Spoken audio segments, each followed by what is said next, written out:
לנו מאחמדינג'אד, וכבר שאלה נוספת, האם שליט לוב, מועמר קדאפי, הוא יהודי?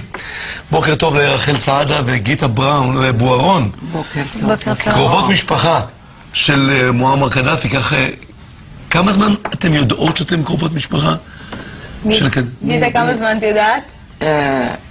פה בארץ היה שמועה כזאת מסבא שלה ומאבא שלי שזה קרוב משפחה.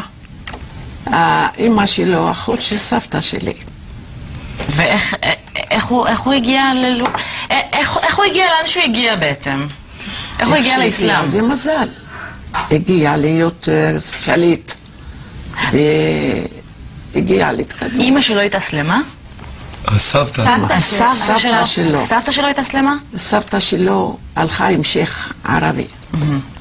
ועזבה את בעלה מהנישואים הקודמים, יש לה אפילו בן. כבר הקימה משפחה יהודית. כן. הסיפור, אני ממש שמעתי את הסיפור הזה די טרי לי, כי התגלה לי חדש.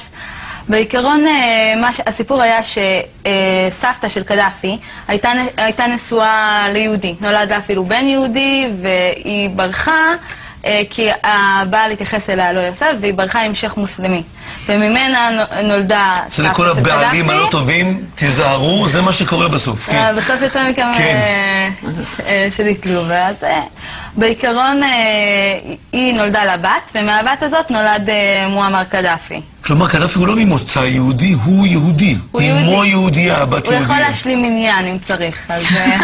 את זה אני רוצה לראות.